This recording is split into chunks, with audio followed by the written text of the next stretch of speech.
En este trimestre estudiaremos el libro de Marcos, y en este libro, desde el comienzo mismo, el lector sabe quién es Jesús, se identifica como el Mesías, como el Hijo de Dios. Sin embargo, el público que aparece en la historia está luchando por entender de quién se trata realmente. El libro de Marcos puede ser dividido en dos secciones o dos mitades. Desde su primer capítulo y hasta cerca del final del octavo, trata con el crucial interrogante acerca de quién es Jesús. La respuesta se presenta en sus enseñanzas y milagros. Una y otra vez, él derrota el mal, trae esperanza a los oprimidos y enseña verdades que llegan hasta el corazón mismo de la existencia humana. Todo esto proclama al lector que él es el Mesías, el Cristo, aquel a quien el pueblo hebreo había estado esperando. Y por eso, en este trimestre, leeremos este libro y espero que ustedes estén listos para viajar y para crecer espiritualmente, estudiando todos juntos. Acompáñenme. Bienvenido a Brother to Brother, un lugar de estudio de la palabra de Dios, donde Dios está presente, donde la esperanza es real, donde Dios es glorificado, donde su palabra cobra vida. Escuela sabática, reflexiones, estudios bíblicos y más. Gracias por estar aquí.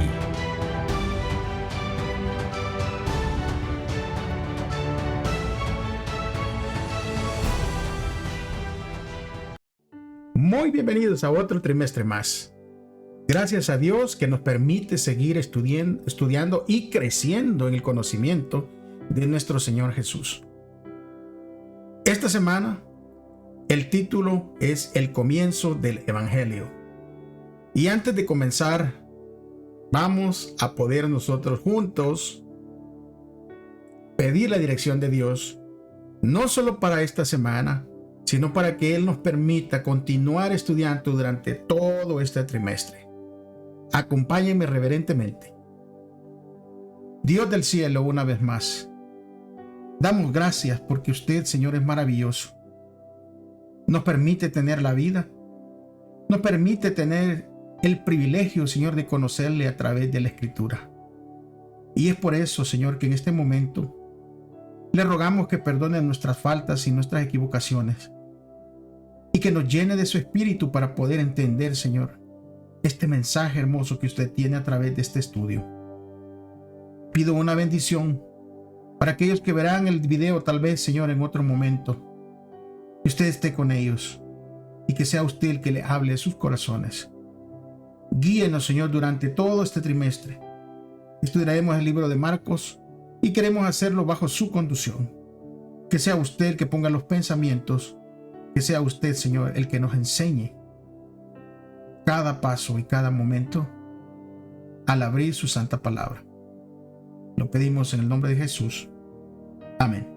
Bien, hermanos, el comienzo del Evangelio, el título está allí. Vamos entonces a poder leer como cada semana el versículo de memoria que viene allí y se encuentra en el libro de Marcos en el capítulo 1 y el versículo 14 y 15. Así que acompáñenme, por favor, abra su Biblia. Recuérdense que es súper importante su Biblia, su lección, algo con que tomar notas y sobre todo ese deseo grande de querer aprender más y más de nuestro Señor Jesús. Bueno, Marcos 1, 14 y 15 dice de la siguiente manera: Después que Juan fue encarcelado, Jesús vino a Galilea predicando el evangelio del reino de Dios. Decía: el tiempo se ha cumplido, el reino de Dios está cerca. Arrepiéntanse y crean al evangelio. Y la pregunta es: ¿quién escribió el evangelio de Marcos y por qué fue escrito? Ninguno de los evangelios registra el nombre de su autor, como nosotros ya sabemos. Y el que más se acerca a ello es el de Juan, que hace referencia al discípulo amado, a Juan, ¿verdad? Allí en Juan 21, en el versículo 20 al 24. Sin embargo, desde la antigüedad cada evangelio fue asociado con un apóstol. Por ejemplo, el evangelio fue asociado con Mateo, asociado con Juan o con un compañero de algún apóstol. Uno de los ejemplos es el evangelio de Lucas, en donde se le asocia con Pablo. Y para comprobarlo, porque recuérdense que es súper importante que nosotros comprobemos y leamos de la escritura directamente, en el libro de Colosenses usted puede encontrar en el capítulo 4 y el versículo 14, y ahí dice: os saluda Lucas, el médico amado, y Demas, que era otro discípulo.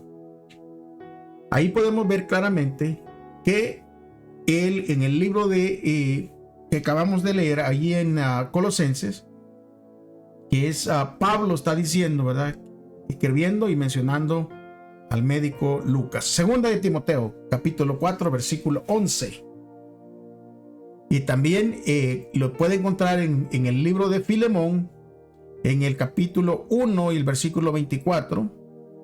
Y también al evangelio de Marcos se lo vincula con Pedro, en primera de Pedro, capítulo 5 y versículo 13. Todas esas referencias usted las puede buscar para que vea cómo se relaciona el evangelio de Marcos. Aunque el autor del evangelio de Marcos nunca da su nombre en el texto, la tradición de la iglesia primitiva indica que se trató de Juan Marcos, un compañero ocasional de viaje de Pablo y Bernabé. Y usted puede encontrar eso en el libro de Hechos, capítulo 13, versículo 2 al 5. Y luego se asocia también, ¿verdad?, con Pedro, como ya mencionamos, en primera de Pedro, capítulo 5 y versículo 13. Y aquí en primer lugar nosotros lo que aprendemos acerca de Marcos, a la luz de lo que la escritura dice de él, observaremos también, ¿verdad?, que Marcos tuvo su fracaso inicial y también vamos a ver cómo se recuperó posteriormente. El estudio se desplazará hacia la sección inicial de Marcos, así que por ahí vamos a comenzar. Y desde allí veremos hacia adelante y vamos a anticipar hacia dónde se encamina la historia.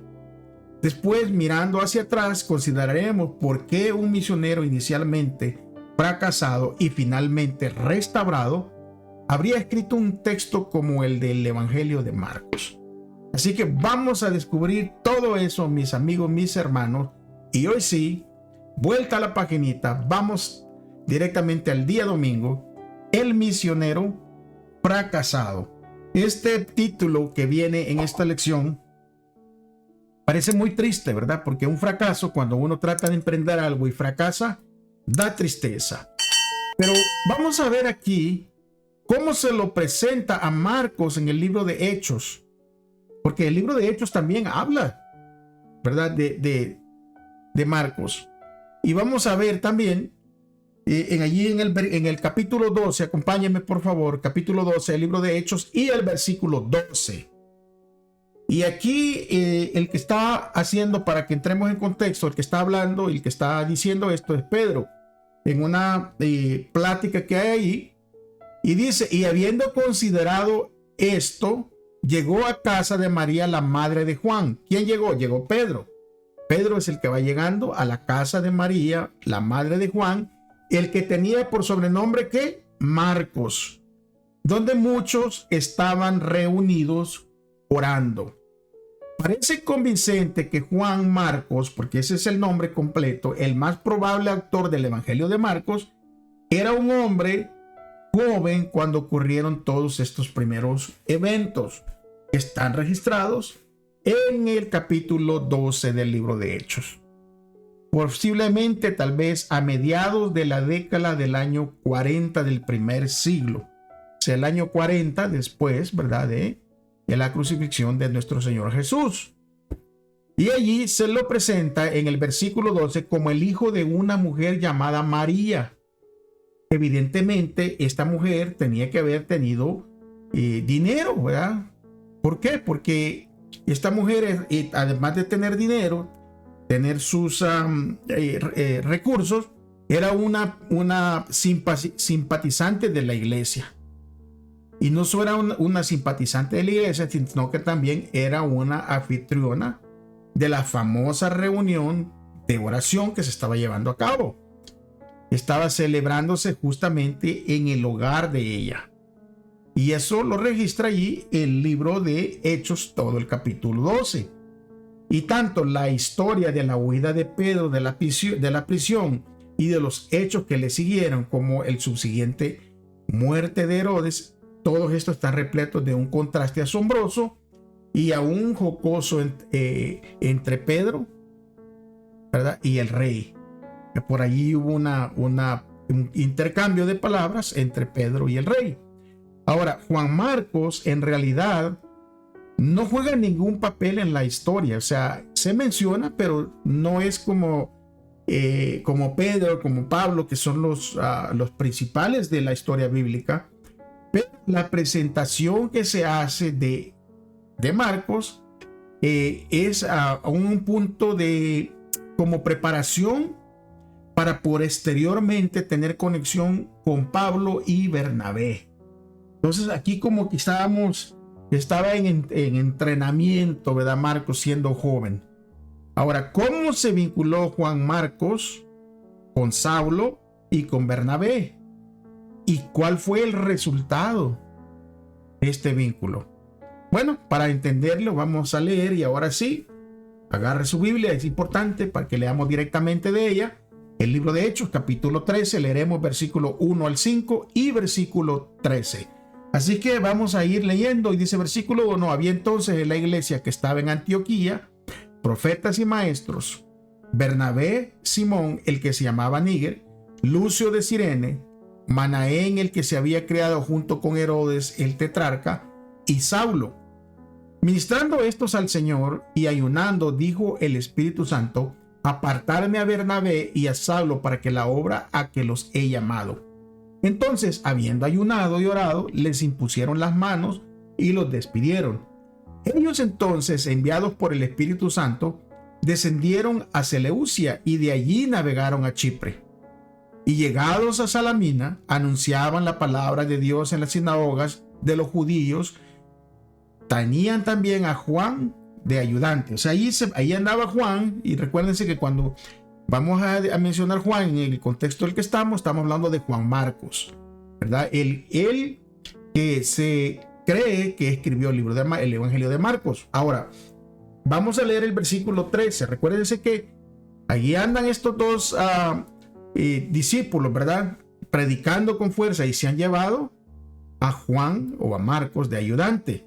Versículo 13 dice: habiendo zarpado de Pafos, Pablo y sus compañeros arribaron a Perge de Panfilia, pero Juan Marcos, apartándose de ellos, volvió a Jerusalén.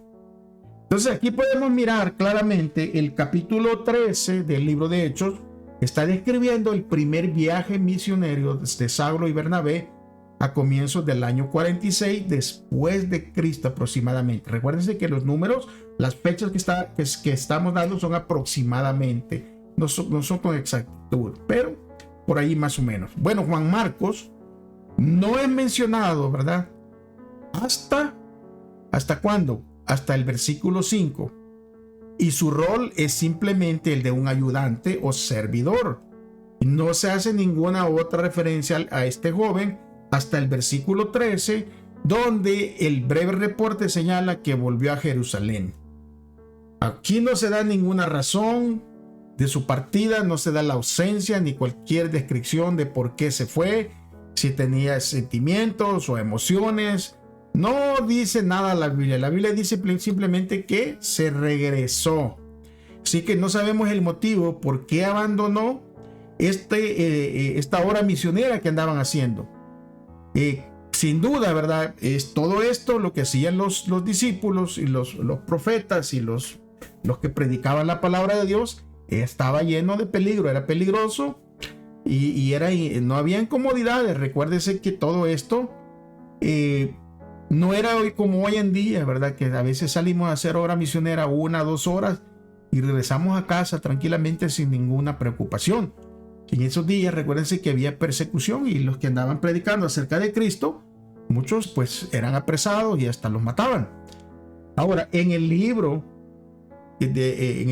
Los Hechos de los Apóstoles, en la página 139-140, el comentarista va a ampliar un poquito más. Mire, allí se menciona en este libro, Hechos de los Apóstoles, se menciona que Marcos estaba abrumado por el temor y el desaliento y vaciló por un tiempo en su propósito de entregarse de todo corazón a la obra del Señor.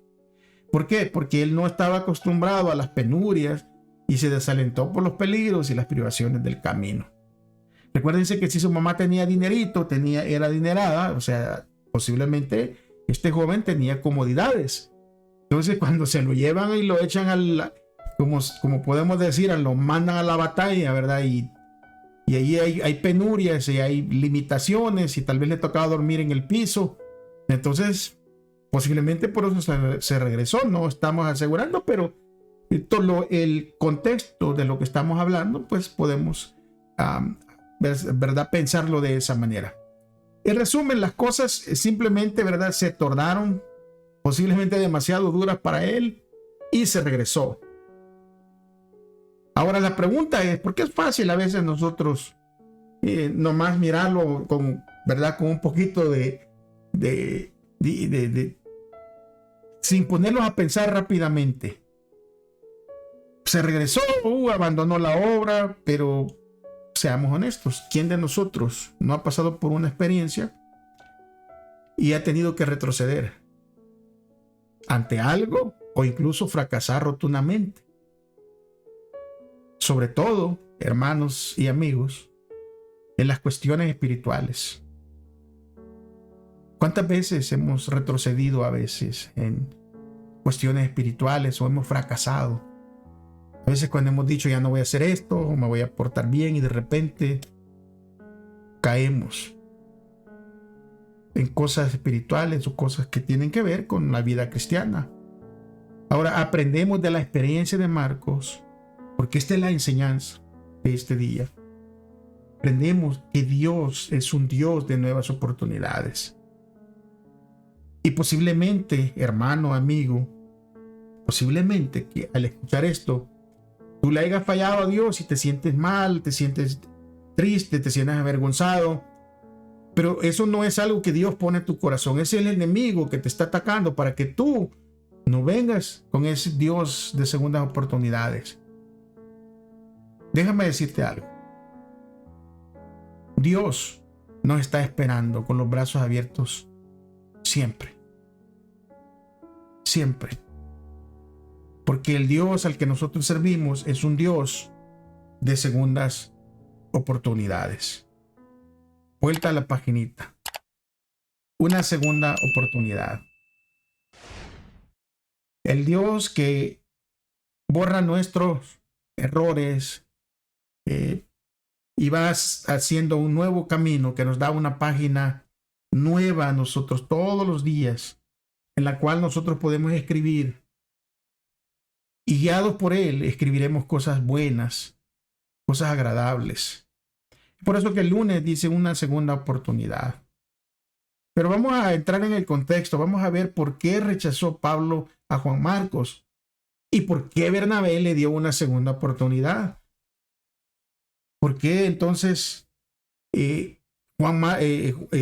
Pablo lo rechaza, pero Juan Marcos dice, no, ¿sabes qué?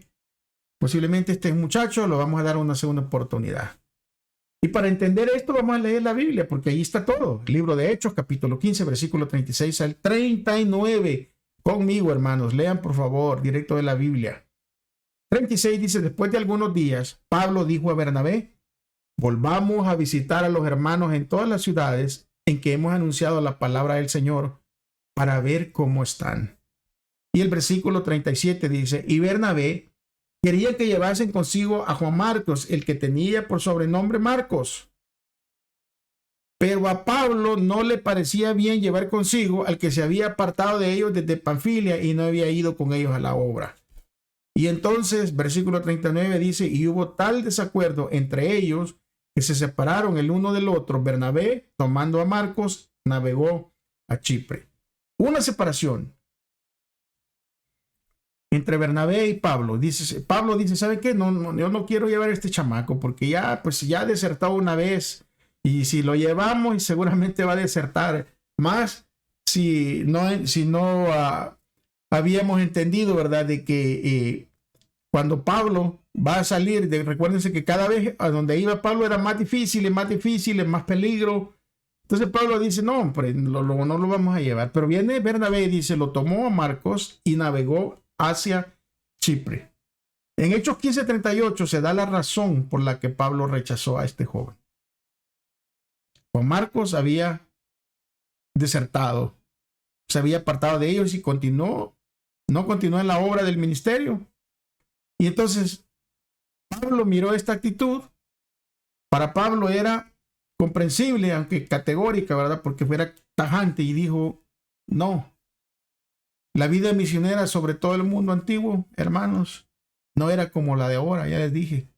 Era dura, era exigente, era difícil. Segunda de Corintios 11:23-28 dice, son ministros de Cristo. Como si estuviera loco hablo, yo más, en trabajo más abundante, en azotes sin número, en cárceles más, en peligro de muerte muchas veces. De los judíos 5 veces he recibido 40 azotes menos 1. 3 veces he sido azotado con varas y 1 vez apedreado. 3 veces he padecido naufragio. 1 noche y 1 día he estado como náufrago en alta mar. En caminos muchas veces, en peligros de ríos, peligros de ladrones, peligros de los de mi nación, peligros de los gentiles, peligros en la ciudad, peligros en el desierto, peligros en el mar, peligros entre falsos hermanos.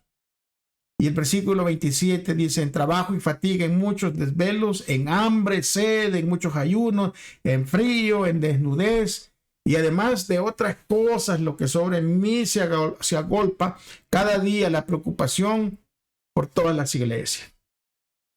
Y Pablo está hablando y dice, miren, esto es todo lo que sufre. O sea, esto es lo que sufre un hombre para llevar el evangelio, lo que sufría en ese tiempo. Hambre, persecución, o sea, desnudez, frío, azotes, golpizas, o sea, de todo, por todo y por todos lados. Pero no le preocupaba eso a Pablo. A Pablo le preocupaba las iglesias. ¿Cómo están las iglesias? Pablo dependía de sus misioneros asociados para que lo ayudaran a llevar la carga de una tarea y unas condiciones, pero súper desafiantes. Y desde la perspectiva de Pablo, alguien que había desertado tan rápidamente no merecía un lugar en un equipo misionero que luchaba cara a cara con las fuerzas del mal. Y Pablo dijo, no, yo necesito alguien de quien yo pueda depender, que me ayude, que no vaya a salir corriendo. Y entonces Pablo dice, no lo llevo. Ahora, a Bernabé esto no le pareció, porque él no estuvo de acuerdo. ¿Por qué? Porque Bernabé miró algo más en Marcos, miró un potencial. Y no quería dejar a este joven atrás, no lo quería abandonar. Y entonces viene, ¿verdad?, este desacuerdo entre Pablo y Bernabé respecto a Juan Marcos. Y fue tan profundo este desacuerdo que, bueno, Pablo se fue por un lado y Bernabé se fue por el otro. Pablo eligió a Silas para que fuera con él. Y Bernabé tomó a Marcos. Este es un ejemplo para nosotros hoy en día. No porque tal vez no estemos de acuerdo en las ideas o no estemos de acuerdo en algo, tenemos que abandonar la obra o tenemos que estar peleados entre nosotros. Simplemente llegamos a un acuerdo. Bueno, tú crees en esto. Posiblemente Pablo le dijo a Bernabé, tú tienes la confianza en este joven, entonces llévatelo tú. Pero yo me lo llevo a Silas porque Silas ya lo probé de que está, o sea, conmigo va hacia donde vayamos, no. Y es entendible. Y muchas veces, hermanos, tenemos que trabajar de esa manera en la iglesia. Muchas veces tenemos que estar de acuerdo en estar en desacuerdo. Así dice aquí en Estados Unidos los americanos dicen que ellos quieren que llegan a un punto en nosotros tenemos que estar de acuerdo en estar en desacuerdo. Y aún en desacuerdo, uno fue por un lado, otro fue por el otro, pero la obra tenía que avanzar. Y eso es lo importante, que la obra no se detenga. Ahora, Hechos no explica por qué Bernabé decidió llevar a Marcos consigo. Pero, como hemos visto, vio algo, le cayó bien, posiblemente congeniaron y bueno, se lo llevó. Y este es el último pasaje del libro de Hechos que menciona a ambos hombres, pero no el último lugar del Nuevo Testamento donde se le nombra a Marcos. ¿Qué detalles acerca de la recuperación de Marcos parece sugerir los siguientes textos? Porque el Nuevo Testamento va a seguir hablando. Mire, Colosenses 4:10 lo que dice: Aristarco, mi compañero de prisiones, os saluda, y Marcos, el sobrino de Bernabé, acerca del cual habéis recibido mandamientos, si fuera a vosotros, y recibirle. Yo quisiera regresar a este versículo de Colosenses 4:10, porque en el libro de Hechos no se nos dice por qué se llevaron por qué Bernabé, ¿verdad?, se llevó a Marcos. Pero aquí Colosenses 4:10 dice: Aristarco, mi compañero de prisiones, os saluda, y Marcos, y lo identifica más allá, un poquito más, el sobrino de Bernabé. Posiblemente por eso fue que se lo llevó, acerca del cual y se había recibido mandamientos, si fuere a vosotros, recibirle. Así que cuando nosotros leemos la Biblia vamos a ir descubriendo cosas y vamos a ir aprendiendo. Segunda de Timoteo 4:11, que también se menciona ahí, dice: solo Lucas está conmigo. Toma a Marcos y tráele contigo, porque me es útil para el ministerio. O sea, aquí hablándole Pablo, mandándole a decir a Timoteo: hey, ¿quién está contigo? ¿O solo Lucas? Trae a Marcos también, hombre.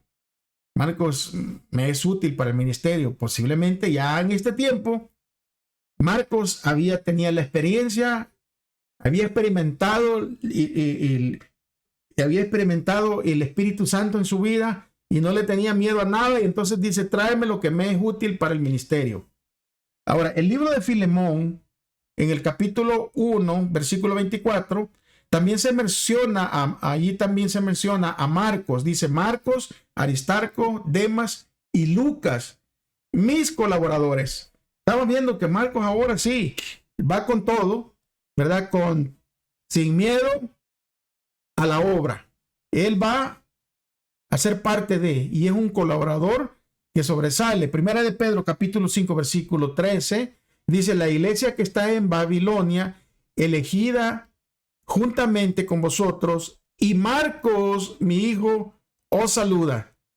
Ahí podemos ver que ahora, ¿verdad? Pedro, que es el que está escribiendo allí, le dice: Marcos, mi hijo, os saluda. Entonces podemos mirar de que el aprecio que se le tiene a Marcos ahora, porque ahora sí es su nombre, que aprovechó esta segunda oportunidad.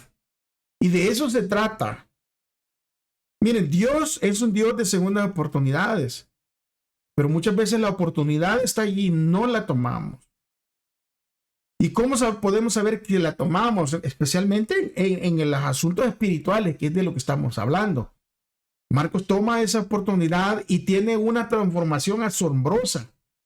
Parece que es otro Marcos. Parece como que, no sé, lo transformaron y ahora va con todo. Porque en estos pasajes, Pablo indica el valor que tiene este joven para él y para el ministerio. Y Pablo lo considera aquí como uno de sus colaboradores y quiere que Timoteo lo traiga. Y Pedro en su primera epístola indica que él también tenía una relación estrecha con Marcos. Estos dos documentos de Pablo y Pedro fueron escritos probablemente a principios de la década del 60, entre 15 y 20 años después de la experiencia registrada en Hechos 15, en donde Marcos se regresa. Pero ahora, en esa segunda oportunidad, Marcos dijo: ahora sí, ya he entendido, he experimentado el evangelio del Señor Jesús y ahora va con todo. Y ahora por eso es mencionado. Marcos claramente se había recuperado de su fracaso, y esto ocurrió casi con certeza. ¿Gracias a qué? A la confianza que su tío Bernabé había depositado en él. Qué hermoso, hermanos, que un tío, un familiar, te dé una segunda oportunidad, especialmente en los asuntos espirituales. Espero que ese mismo espíritu more en nosotros, de darle la segunda oportunidad a aquellos que quieren crecer espiritualmente, que quieren ser parte del trabajo espiritual de esparcir el evangelio. Porque hagamos memoria, si en alguna ocasión nosotros o algún amigo ha fracasado y nuestro amigo recibió una segunda oportunidad. Ahora, el amigo de amigos, el Señor Jesús, te está esperando para darte una nueva oportunidad. Él te está esperando. ¿Por qué? Porque te ama. Él me esperó a mí para darme una segunda oportunidad. Por eso te puedo hablar de esta manera. Él esperó para darme una segunda oportunidad. Bendito y alabado sea su nombre, que tomé esa oportunidad. Y yo te pido, amigo y hermano, si te has alejado, si andas por ahí dudando, Dios te está hablando a través de este estudio para que tomes esa segunda oportunidad y, al igual que Marcos, seas alguien útil en la obra, alguien indispensable en la obra del evangelio. ¿Por qué? Porque Dios necesita que nosotros llevemos el mensaje. Y el día martes nos va a hablar del mensajero. Marcos 1, versículo 1 al 8. Ahí vamos a ver quiénes son los personajes en estos versículos.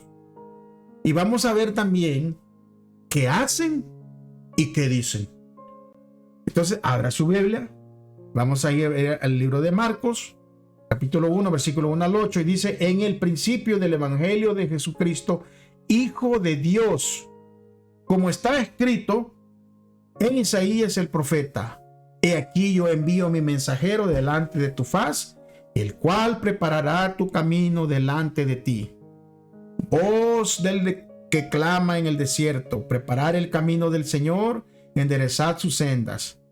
Bautizaba Juan en el desierto y predicaba el bautismo de arrepentimiento para perdón de pecados.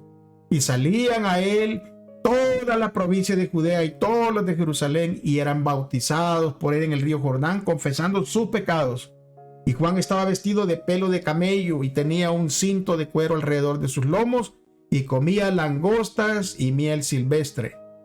Y predicaba diciendo: viene tras mí el que es más poderoso que yo, a quien no soy digno de desatar encorvado la correa de su calzado. Yo a la verdad os he bautizado con agua, pero él os bautizará con el Espíritu Santo. Los personajes principales de estos versículos son tres. Jesucristo, mencionado en el versículo 1, Dios el Padre implícito en las palabras de Marcos en el versículo 2, y el predicador y mensajero Juan el Bautista como sujeto principal de esta última sección de este pasaje. En Marcos 1, versículo 2 y versículo 3, contiene una cita del Antiguo Testamento con la que el evangelista describe lo que ocurrirá en el relato. Lo que cita es una combinación de frases de tres pasajes, tanto de Éxodo 23:20 como de Isaías 40, versículo 3, y Malaquías, capítulo 3 y versículo 1. Y vamos a leerlos para ver qué tienen en común estos tres pasajes. Empezando con Éxodo 23:20. Dice: he aquí yo envío mi ángel delante de ti para que te guarde en el camino y te introduzca en el lugar que yo he preparado. Isaías capítulo 40 y versículo 3 dice: voz que clama en el desierto, preparar camino a Jehová, enderezar calzada en la soledad a nuestro Dios. Y Malaquías capítulo 3 y versículo 1 dice: he aquí yo envío mi mensajero, el cual preparará el camino delante de mí, y vendrá súbitamente a su templo el Señor a quien vosotros buscáis, y el ángel del pacto a quien deseáis vosotros, he aquí viene, ha dicho Jehová, Jehová de los ejércitos. Éxodo 23:20 se refiere a un ángel que Dios enviará delante de los israelitas para conducirlos a Canaán. Isaías 40, versículo 3 describe a Dios haciéndose presente en el desierto con un camino preparado por él para su pueblo. Y Malaquías capítulo 3, versículo 1 se refiere a un mensajero que va delante del Señor para preparar su camino. Los tres pasajes hablan de un viaje. El texto en Isaías tiene muchos vínculos con el ministerio de Juan el Bautista y se enfoca también en el camino del Señor. En el Evangelio de Marcos, al Señor Jesús se lo presenta realizando un viaje. Y la rápida narración realza el sentido de este viaje que conducirá hacia la cruz y a la muerte sacrificial de Jesús en nuestro favor. Pero es mucho lo que debe acontecer antes de que Él llegue a la cruz. El viaje apenas está comenzando y Marcos nos dirá todo acerca de este viaje. A tono con la cita del Antiguo Testamento en Marcos 1, versículos 2 y 3, Juan el Bautista hace un llamado de arrepentimiento, a volver a abandonar el pecado, a volver a Dios. Vestido como en el Antiguo Testamento el profeta Elías, Juan habla en Marcos 1, 7 y 8 acerca de uno que vendrá después de él, pero este es más poderoso que él. Esta declaración de que no es digno de desatar las correas de las sandalias del que vendrá, esto demuestra la lealtad y una exaltada perspectiva que tiene Jesús. ¿Por qué? Porque si Juan no era digno, Juan el que bautizaba no era digno de desatar las sandalias de este que venía. E incluso cuando lo vio venir, dijo: he allí el Cordero de Dios que quita el pecado del mundo. Pero vamos a ver qué sucedió en el bautismo de Jesús. Vamos a ver quién está presente en el bautismo de Jesús. Y vamos a ver qué sucede. Si ya llegó hasta aquí, no se olvide de compartir y darle like al video. Suscríbase, es gratis. Comparte el video, que otros hermanos, amigos se beneficien de estos estudios. El miércoles dice el bautismo de Jesús. Y como les mencioné, vamos a ver quién está presente en el bautismo de Jesús y qué es lo que va a suceder. Leamos capítulo 1 de Marcos del versículo 9. Ahora vamos a leer hasta el versículo 13. Así que con su Biblia, por favor, Marcos capítulo 1, versículo 9 al 13. Dice: aconteció que en aquellos días que Jesús vino de Nazaret, de Galilea, y fue bautizado por Juan en el Jordán, y luego cuando subía del agua vio abrirse los cielos y al Espíritu Santo como paloma que descendía sobre él. Y vino una voz de los cielos que decía: tú eres mi Hijo amado, en ti tengo complacencia. Y luego el Espíritu le impulsó al desierto, y estuvo allí en el desierto 40 días, y era tentado por Satanás, y estaba con las fieras, y los ángeles le servían.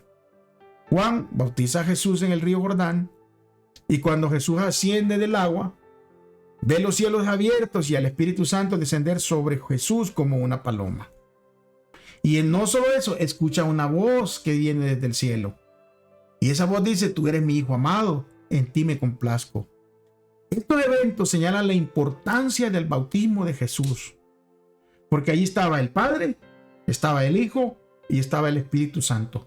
Los tres allí presentes, declarando juntos el inicio del ministerio de Jesús. Y la importancia de este evento encontrará su eco en la escena de la cruz registrada en Marcos 15, que veremos en otras lecciones futuras. Muchos de los elementos de la narración reaparecerán en todas las escenas que vayamos leyendo conforme vayamos avanzando. El Espíritu impulsa a Jesús al desierto. La palabra griega original traducida como impulso es ekbaló.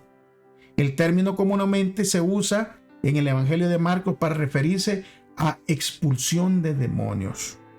O sea, cuando lo expulsó, lo impulsó. La presencia del Espíritu Santo aquí ilustra su poder en la vida de Jesús. El Señor ya está iniciando el viaje de su ministerio. Inmediatamente cuando lo inicia se enfrenta a Satanás.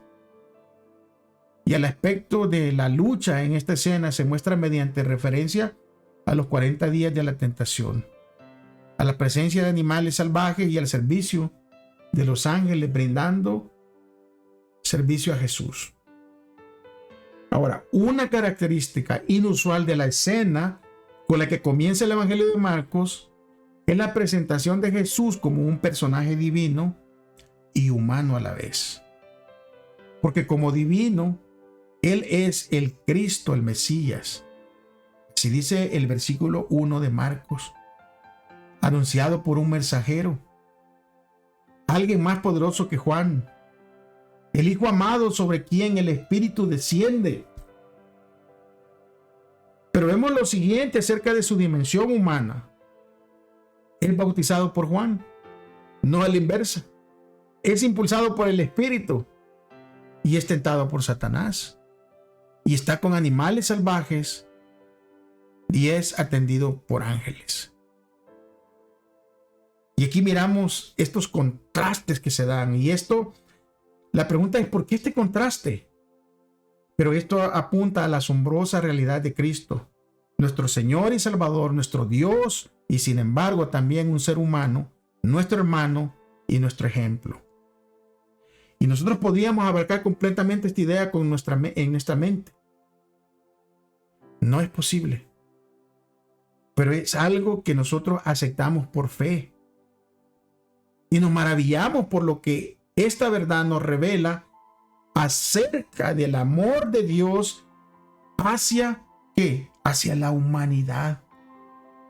Porque Dios muestra ese amor enviando a su Hijo para que todo aquel que en Él crea no se pierda, mas tenga vida eterna. Pero ¿qué nos dice acerca del asombroso amor de Dios? El hecho de que aunque Jesús es Dios, estuvo dispuesto a asumir nuestra humanidad a fin de salvarnos. Eso nos tiene que decir mucho. Eso nos tiene que enseñar mucho a nosotros. Dios nos amó aún antes de la fundación de este mundo. Y Él te ama. No importa la situación en la que estés. No importa si alguien te ha dicho que tú le has fallado, que tú no vales, que tú mejor te alejes de la iglesia, que mejor no tengas que ver nada con las cosas de Dios. Esa no es la voz del Espíritu Santo. Esa es la voz del enemigo que quiere que tú mueras alejado y apartado de la protección de nuestro Señor y nuestro Salvador, el Señor Jesús. En el día jueves posiblemente lo vayamos a tener que repetir, ¿verdad? En el futuro, y aunque lo estudiamos en el trimestre pasado, nosotros vamos a ver cuáles son las tres partes del mensaje evangélico que Jesús proclamó. Porque Jesús proclamó ese mensaje. El evangelio, según Jesús, según Él lo vio, según Él lo dejó establecido. Y Marcos va a resumir el mensaje, lo va a poner simple y directo, el mensaje de Jesús. Y hay tres partes que son ilustradas en el cuadro que ustedes están mirando en la pantalla. Porque hay una categoría y hay un contenido. Hay una categoría que es una profecía cronológica o de tiempo. Y el contenido es el tiempo, se ha cumplido. Hay una promesa del pacto. El reino de Dios está cerca. Hay un llamado al discipulado. Arrepiéntase y crean en el evangelio. La profecía cronológica o de tiempo a la que Jesús se refiere, esa es la profecía de las 70 semanas de Daniel 9:24 al 27. Esta profecía encuentra su cumplimiento en el bautismo de Jesús. Cuando Jesús fue ungido y comenzó su ministerio. Ahora, lo asombroso de esto es que esta profecía de las 70 semanas es muy fácil de entender. Porque las 70 semanas de Daniel 9 en esta profecía, que por cierto, recuérdense como lo estudiamos en el trimestre pasado, cuando estamos hablando de días, estamos hablando de días que representan un año, porque estamos hablando de días proféticos, de acuerdo con lo que se menciona en Números 14:34 y Ezequiel 4:6. Ahora, la profecía comienza en el año 457 a.C. con el decreto emitido por Artajerjes, el rey de Persia para completar la construcción de Jerusalén. ¿Usted quiere leer esto con tiempo, más tranquilo? Vea el libro de Esdras en el capítulo 7. Y Daniel dice que 69 semanas proféticas habrían de extenderse hasta el año 27 después de Cristo. Y es cuando Jesús fue bautizado y fue ungido con el Espíritu Santo al comienzo de su ministerio. Ahora, su crucifixión habría de ocurrir 3 años y medio después. La terminación de la última de las 70 semanas ocurrió en el año 34 después de Cristo, cuando Esteban fue apedreado y el mensaje del evangelio comenzó a ser predicado a los gentiles. Y se fue predicado también a los judíos. Ahora, ¿cuándo fue la última vez que estudiamos la profecía de las 70 semanas? Mire, es muy importante estudiar estas profecías, porque las profecías nos van a incrementar el conocimiento de los eventos. No solo nos va a incrementar el conocimiento, sino que nos va a incrementar nuestra fe, pues, porque estamos leyéndolo directamente, estamos experimentando a través del tiempo y ver cómo las profecías se cumplen exactamente.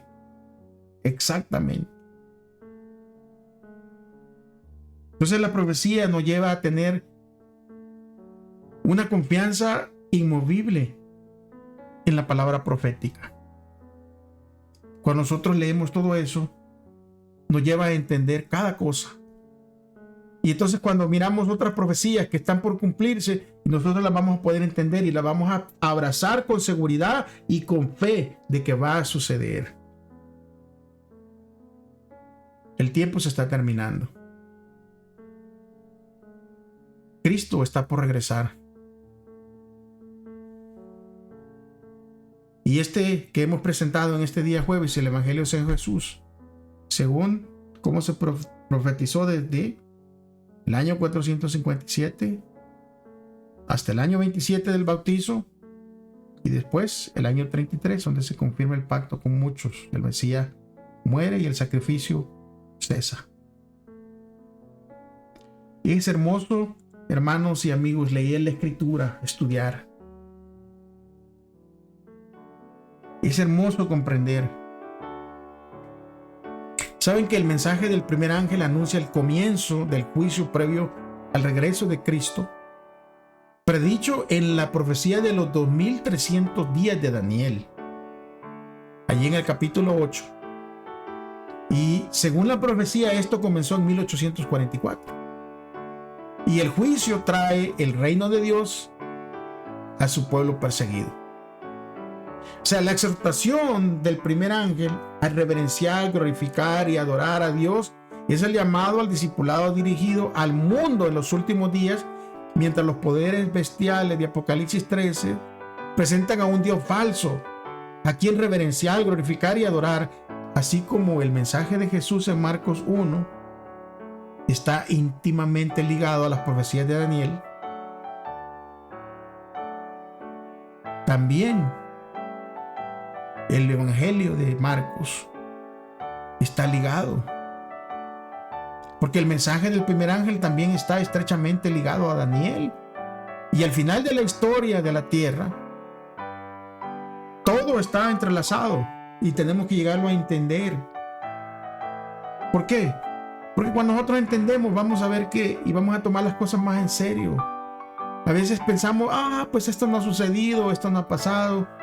Y muchas veces cuando ya lo estudiamos, vemos que ya sucedió. Jesús dijo: yo soy el buen pastor. El buen pastor su vida da por las ovejas. Yo soy el buen pastor y conozco mis ovejas y las mías me conocen. Como el Padre me conoce y yo conozco al Padre y pongo mi vida por las ovejas. El profeta Isaías había aplicado esta figura a la misión del Mesías en las mismas palabras que él dijo: súbete sobre un monte alto, anunciador de Sión, levanta fuertemente tu voz, anunciadora en Jerusalén, levántala, no temas, di a las ciudades de Judá: veis aquí el Dios vuestro. Como pastor apacentará su rebaño, en su brazo acogerá a los corderos y en su seno los llevará. Qué hermoso lo que habla Isaías, lo que escribe inspirado por el Espíritu Santo. No cabe duda que Dios, hermanos, nos ama y está pronto a venir y quiere que nadie se pierda. En la Escritura dice claramente en el libro de Pedro que Dios no es tardado como muchos creen que es tardado, sino que Él es paciente para con muchos, para que vengan al arrepentimiento y ninguno se pierda. Alabado sea el nombre de Dios. Llegó hasta aquí, mi hermano. Suscríbase, comparte el video. Recuérdese que la próxima semana estaremos aquí. Si Dios lo permite, si Él no ha regresado, estaremos aquí. Estúdiese, hermano, prepárese para que no sea engañado. Espero que verlos a través del video, que deje su comentario, que deje su like, que nos ayude a compartir este mensaje. Alabado sea Dios por esta plataforma. Y hermanos, oren por su servidor, así como yo oro por aquellos que aunque no me conocen, que no los conozcan, oremos los unos para los otros para seguir fuertemente y no desviarnos del camino seguro hacia el cielo, hacia esa tierra prometida que Dios tiene para nosotros. Bueno, recuérdense que si aman a Dios o si dicen que aman a Dios, no se olvide de amar a quién, ame a su prójimo.